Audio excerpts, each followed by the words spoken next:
Mr. Portillo Sanchez. Hold you alcohol, fentanyl, and cocaine? That's like the unholy trinity of bad decisions. Quick question for you. Do you think judges should be stricter when defendants keep testing positive, or should they focus on rehab first? Judge was presumptively positive for alcohol, fentanyl, and cocaine. Your Honor, he wants to take a plea for 180 days today, which he's got 22 days credit, so. I don't know. All I right. mean, I think the last time we had said a year, right? Yeah. We set it for trial, I think, on the 22nd-ish, and he wants to plead to 180. No, okay. Will you, is there anything the court would accept? No. I mean, I'm over and over and over. And I don't know if that's what it is that's causing everything in all these cases. But I have a sneaky suspicion that it could be due to all that. You now tested positive for cocaine, fentanyl, what else? An alcohol, judge. Alcohol. You were on bond for 5 different violent cases. Goes with you. I'm sorry, Mr. Portillo. What I would like to do, because obviously now we now know that there may be a more substantive issue that may be causing all this. So what I'd like to do is have him TRAS to see how we go forward. But I'm not going to just. This is huge. The judge is basically shutting down what's known as the revolving door of justice when offenders cycle in and out of jail without real solutions. By ordering deeper evaluations, he's signaling that the issue isn't just crimites' addiction driving crime. Continue to take these cases where we're basically pleading guilty, throwing him in there 30 days, gets out, he picks up another felony.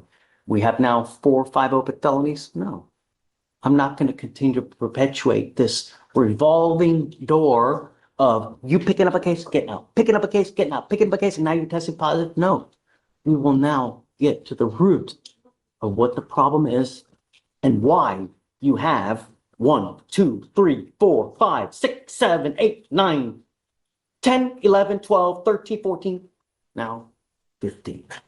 It ends today. Goes with you?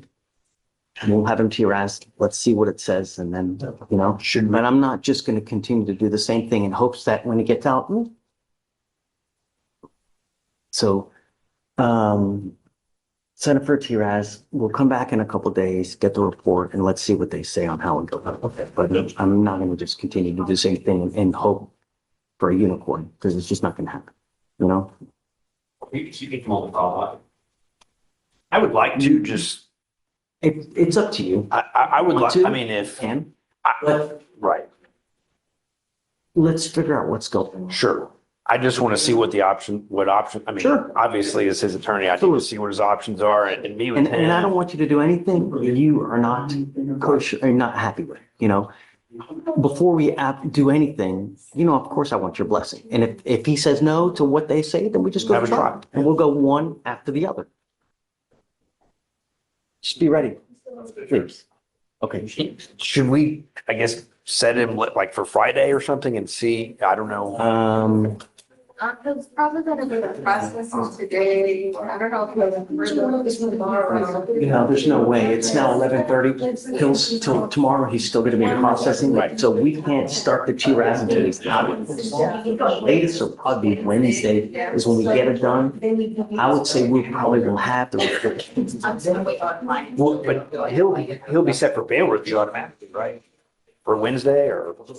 But if he stays in holdover, somebody can come over there. We usually have people come here to do the TRAS here. Right, okay. Here, to Okay. try to expedite it so that they don't sit there for a week or 2 weeks, you know, because we want to, it's not the idea, it's just to hold, just for the sake of holding, is to get everything done quick so you guys can make the informed decision quick. And we'll see, you know, and the idea is hopefully he's honest and then try to get to the cause because, The options. you know, before there's a murder case because he's using and he does something that's irreparable, you know? I I understand. mean, how many times have we seen it?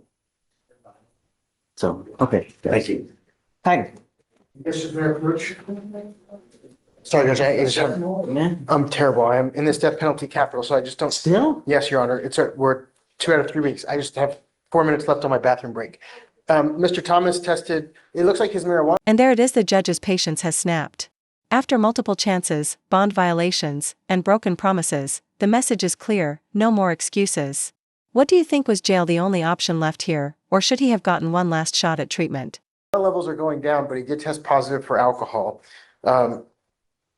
I Talk talked, to Mr. Thomas. he's present, Judge.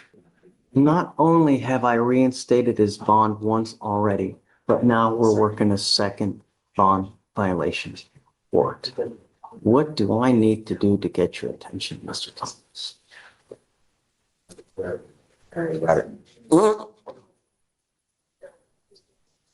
Yeah, right. Justin, Yes, Your what Honor. do I need to do? Put his butt in jail? I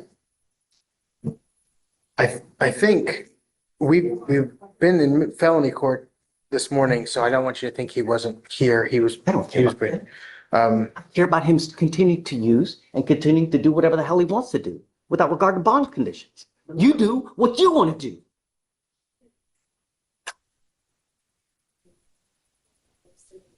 I think I have but one choice, Justin, and to just put him in jail. Judge, what do you think about some AA meetings or some? I don't think it'll. When did we order him not to use? What was the last name again, Judge? This is Thomas, Mr. Thomas. Conditions were set in place on October 11th. This past October, we told him not to use. The marijuana is negligible, so it's almost out of the system. It was at 0.005, I think. I understand the court's frustration and concern. If it's been bond conditions since October, we're now nearly April 1st. It's been 6 months. So it should have been way, way gone. No, it was from the positive.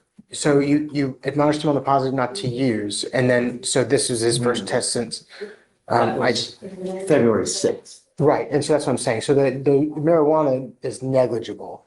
I know it's not an excuse, but I don't know that we read all of our bond conditions about alcohol. Now, I know that's not an excuse because he signed for it. I get it. But I do want to point out to the court that the marijuana is basically out of the system. It was like, that's why I'd asked for the levels, but it was like at a 0.05 or 0.005. It was, Alicia, do you see that? The levels, Judge, let me see if it's in the email. I asked for them, Judge. I know. I saw that you did. What do you do for a living? Where do you work? It's Pizzeria. I'm a chef. What is it? It's Pizzeria. I'm a chef. He's a chef at Russo's Pizzeria, and we're in school. So we are being productive members of society. How do I know that? Am I supposed to take your word for it? You can take his mom's, Judge. I talk to his mom pretty much on a regular basis. Judge, if you see that number, however, truthfully, I don't know what that means. But it is a low number. So that's all I have to offer for, Here's but what we're going to do, is I'm putting a scram monitor on his ankle, so I know that he's not consuming alcohol. yes, sir. I'm now going to put a GPS monitor and I'm giving you a curfew, because I don't want you out in the middle of the night.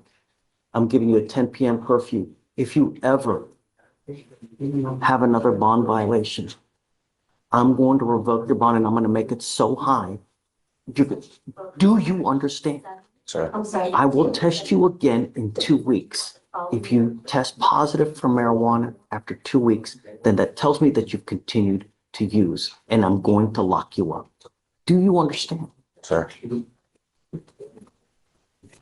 Thank you, Judge. Maybe excuse to go back to very important cases. Yeah, so he's back in 2 weeks to test. If he tests positive after the 0.05 nanograms or whatever the hell it is, if he's still testing positive. I have then nothing that's I have it. nothing left to say, Judge. All right. I will be speechless. All right. Your Honor, I am here on Mr. John C. Joseph, BBR, alleged BBR violation, Judge. Sitting over in the jury box. It's my understanding that he left his area curfew error on 9:07 PM on 5/20 on, came back at 9:31, approximately 24 minutes. I spoke with him. It's my understanding that he went over to his sister's house because he and his girlfriend had gotten into a heated discussion. He informed Come me. on, Mr. Joseph. He informed me that he left to stop proceeding the assault or possibly assault between the two. I do everything in my power to try to prevent people from going back into custody. But some people just refuse to just, I don't know what I can do to get your attention. We now have 2 open cases, and now this is your second bond violation. What do I need to do to get your, what do I need to do to get your attention? Is it putting you back in jail, Mr. Joseph, and making your bond high? Your actions tell me different. This is what we're going to do. I'm sending him now for a drug and alcohol test. I want to know what, if anything, is in the system. You were to come back. If you fail the test, if you fail to take the test, if you fail to come back, it's not going to go well for you. Do you understand? I don't want you to say anything. I want you to go take. I'm offended. I don't have time for the to get on my system. You have been on bond, Mr. Joseph. I think the last time he was in court, Judge, I think he made an admission that he had used drugs during that court appearance. And if that's the case, he may be correct in that it may still be in his system, Your Honor, because it hasn't been 30 days.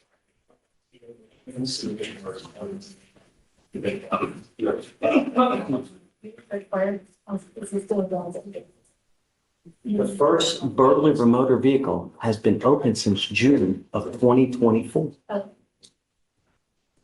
Since that time, I have told you not to use. Okay.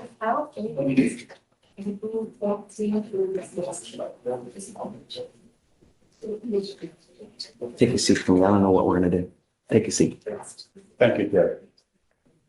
You were here in June last year. Because you came in late then. But now we have another set of bond violation for you coming in late. Was he, Why would I continue to let you go? I let you go already once and you did it again. instead of going up, we'll put it on Thursday. Do you see what I mean? Because me, if I let you go, then I'm telling you it's okay for you to do what you're doing, when it's not. Judge, if I may, I believe that he has a legitimate reason. I believe that if he had not gone, there was the possibility that an assault or some other harm could have happened to his girlfriend. From my conversation with Mr. Joseph, he informed me that he left, and it was just for only 24 minutes. He left in order for both of those parties to cool down before a fight or an act of violence escalated between those two parties. I personally think that that was the right thing to do. One second. Who do you live with at home? My girlfriend, but my sister stay right down the sidewalk in the same apartments. You stay in a complex. Yes, sir. She doesn't live with you. Huh? She doesn't live with you. No, not my sister. So who is the fight with? It's my understanding that it was his Is girlfriend. it the family here? My girlfriend here. So the fight was with who? It wasn't a fight, it was a words that was about to escalate into a fight, at which time he left for a cooling off period with his My girlfriend.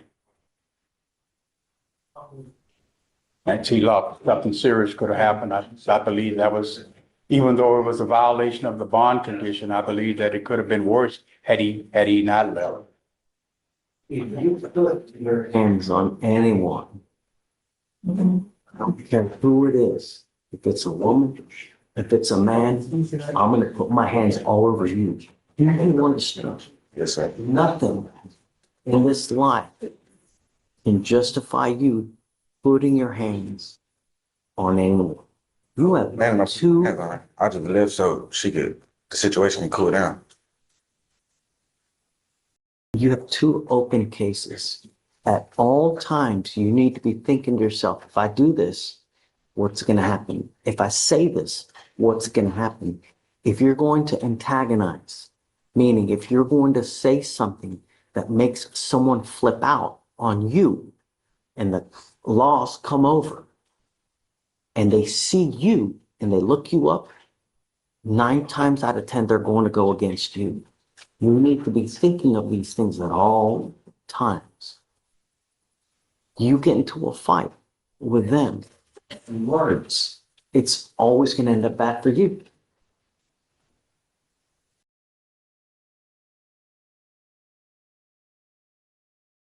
I understand and I appreciate de-escalating the situation, meaning you're leaving so that it doesn't end up in anything more.